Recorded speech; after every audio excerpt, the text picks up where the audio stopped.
Welcome to another episode of China Update, where I provide you guys with the most up-to-date political, economic and geostrategic analysis on the world's number 2 economy. My name is Tony. Let's jump in. Okay, happy Friday everybody. Let's begin by moving through developments this week related to the Chinese housing sector. Chinese financial media outlet Yicai reports that developers in some cities are offering zero down payment and negative down payment sales practices, quote, that exploit legal loopholes to attract buyers, end quote. And this practice is not just happening in lower tier cities too. It's also been observed in cities from Shenzhen to Foshan to Chongqing. Quote, when the property sector boomed in the past, there was no room for such market manipulation, as builders were unwilling to offer any discount against the price filed with the authorities. The practice's emergence reflects sluggish market demand, end quote. This week, an analyst at South China's Centerling Property used stronger language, describing the, quote, various grey area practices to lower down payments, end quote, as a type of desperation on the part of the developers. Financial outlet Beijing Business Today, in a separate undercover investigation, also reports this week that, quote, developers in some cities have launched zero down payment to attract home buyers. Some real estate agents have also promised to help customers secure large loans to help cover any shortfalls in down payments, end quote. And of course, you do not need to be a financial expert to know that these practices are very risky. Indeed, to those of us who remember the financial crisis of 08 and 09, parts of this sound somewhat familiar. Quote, yet this type of practice is harmful to banks and home buyers. Actual sub-zero down payments create great policy risk for lenders, as excessive leverage can cause financial distress to families, end quote.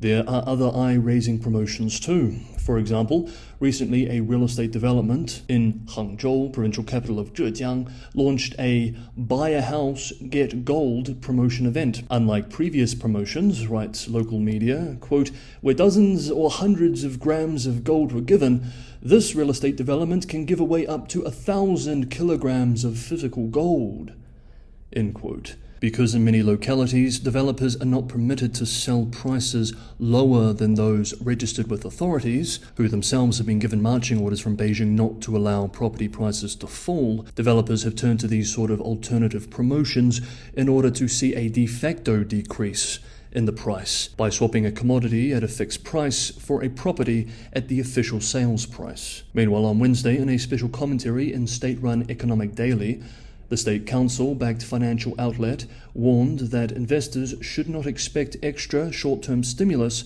for the property market and called on the market to be patient. Quote, currently, the real estate market is still undergoing a period of adjustment, and we should take a rational view of the declines in April and May.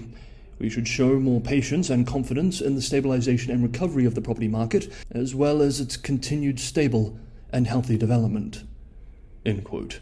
Of course, authoritative statements like this are not going to be thrilling for the market to hear and will likely keep some already shell-shocked investors on the sidelines in the short term. Nomura analysts, in a research note this week, warn that while government support measures will likely come, quote, it might be wrong to expect a fast, comprehensive, cure-all package, end quote.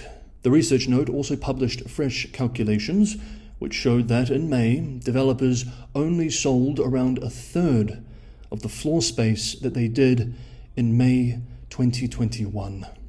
Next up, in recent weeks, national and local governments have announced new proposals to prevent blackouts, support energy storage, bolster grid operator finances, and create more flexible pricing.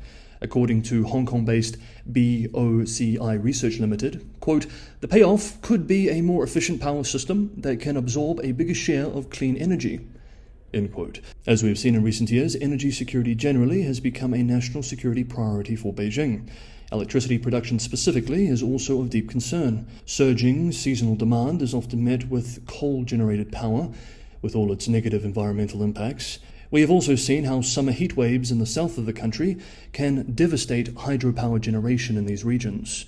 Though not a silver bullet by any stretch of the imagination, Beijing has turned in part to renewables to deal with these issues, and with incredible haste. This year is expected to be another record year of renewable power installations in the country.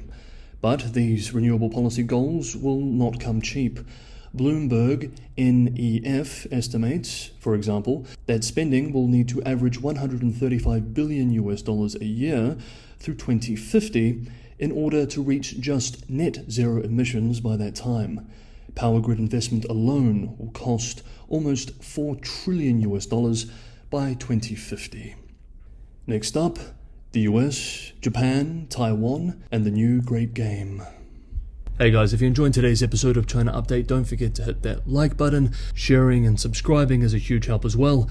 It's only me making these episodes every day. It's a lot of work, but your guys' support is a huge source of motivation, so thank you very much. As always, anyone who can go that extra mile and help keep the channel sustainable, Patreon and Buy Me a Coffee links are in the description below. There is also the super thanks function in YouTube itself. As always, thank you so much, everybody, for the ongoing support.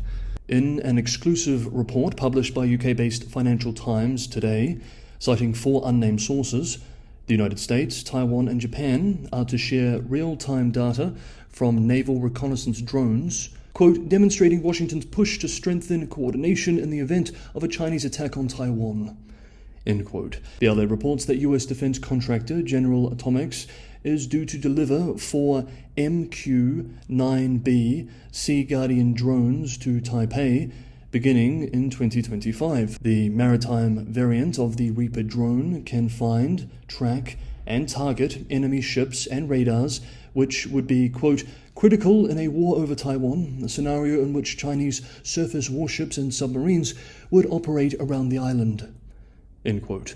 The sources told the outlet that Washington would allow the aircraft to be integrated into the same system the US forces in the region and the Japanese self-defense force will use. Quote, this would allow the US and its allies and partners to observe the same information gathered simultaneously by the unmanned aerial vehicles, a setup referred to as a common operational picture, end quote. With another source expressing to the outlet, quote, we will be taking a practical approach towards ensuring that integration is done as quickly as possible, end quote. Of course, regular China Update viewers know very well that the situation in the Taiwan Strait, as well as the East and South China Seas, has become increasingly concerning in recent years generally and in recent months specifically. Recently, military incidents in the air and on the sea between the US and China, combined with historically poor US-China relations, is equally disquieting. And of course, this is all part of a wider great game.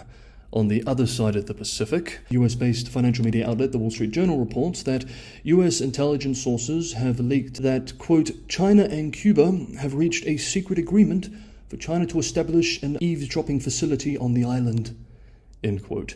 The outlet explains that an eavesdropping facility in Cuba, roughly 100 miles from Florida, quote, would allow Chinese intelligence services to scoop up electronic communications throughout the southeastern US, where many military bases are located, and monitor US ship traffic, end quote. Adding that officials familiar with the matter said that China has agreed to pay cash-strapped Cuba several billion US dollars to allow it to build the eavesdropping station. The outlet, in a similar report, quotes analysts as explaining that Beijing is likely to argue that the base in Cuba is justified because of US military and intelligence activities close to China itself. The Pentagon has denied the Wall Street Journal report, with a spokesperson expressing, quote, I can tell you based on the information that we have that is not accurate, that we are not aware of China and Cuba developing a new type of spy station, end quote. The same day, on US media outlet MSNBC, White House National Security Council spokesman John Kirby also called the report not accurate. Quote, this is certainly interesting timing for this to leak, just as Blinken may be rescheduling his trip to Beijing. The Pentagon and White House have both said the story is not accurate. If it is true, it is really a big deal. Is it a surprise? And doesn't the US already do this around the PRC? Or is there something different? Ironically, one of the points of US PRC cooperation in the last several years of the Cold War was the PRC-US joint listening posts in the PRC to spy on the Soviet Union. And a junior Senator Biden played a role in the negotiations, end quote. Okay, that is today's episode of China Update.